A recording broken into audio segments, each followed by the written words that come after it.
চট্টগ্রামে গুম হওয়া ৩ ইউপি চেয়ারম্যানের খোঁজ মেলেনি ১৪ বছরেও। রাজনৈতিক দ্বন্দ্বের জেরে তারা গুম হয়েছেন বলে দাবি স্বজনদের। গণ অভ্যুত্থান পরবর্তী পরিস্থিতিতে নতুন করে প্রিয়জনের ফেরার অপেক্ষায় তারা। মেরে ফেলা হলেও অন্তত মরদেহ ফেরত চায় পরিবার। পুরানো দিয়ে নতুন নিতে আজই চলে আসুন আপনার নিকটস্থ ওয়ালটন শোরুমে। ফটিকছড়ির লেলাং ইউনিয়নের চেয়ারম্যান ছিলেন এএসএম শহীদুল আলম সিরাজ, ছিলেন উপজেলা বিএনপির নির্বাহী কমিটির সদস্য। ২০১২ সালের ৬ মার্চ বিএনপির ঢাকা চলো কর্মসূচিতে যোগ দেওয়ার পর ফেরার পথে নিখোঁজ হন তিনি। ১২ বছর ধরে অপেক্ষায় আছে স্ত্রী ও তার ২ ছেলে। তিনি বেঁচে আছেন নাকি মারা গেছেন এ তথ্যও নেই তাদের কাছে।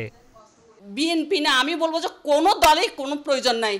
যদি নিজের দেশে কথা বলতে না পারি, নিজের সম্মান রক্ষা করতে না পারি, আমরা আমাদের আপনজনদের খবর না পাই, তাহলে এইসব দরকারি কি, এই পার্টির দরকারি কি? কলডেঙ্গা ইউনিয়নের চেয়ারম্যান ও বোয়ালখালী উপজেলা বিএনপির সভাপতি ছিলেন নজরুল ইসলাম বাচা।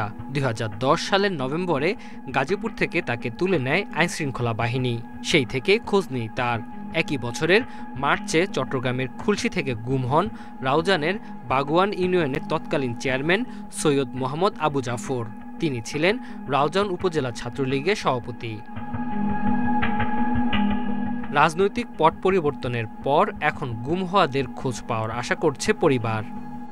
ছোট ছেলে এখন ক্লাস 8-এ পড়তেছে, পড়ালেখা করেছি আর কি। বাপের তো অনেক সুনাম, জানে যদি গোসিনায় হাটে যান, ওনার তার সম্মানের কথা কেউ অসম্মান বলবে না। যদি র্যাফে বা সাদা পোশাকে যারা ওনারা এই গুমটার পরিচালনা করেছেন, যদি ওনাকে মেরে ফেলাই বা ওনাকে বা যেখানে যেটা করুক, যে জিনিসটা আমরা পাওয়ার জন্য আহ্বান জানাবো। আওয়ামী লীগ সরকারের পতনের পর আয়নাঘর থেকে মুক্তি পান গত ১৫ বছরে গুম হওয়া কয়েকজন। Independent news.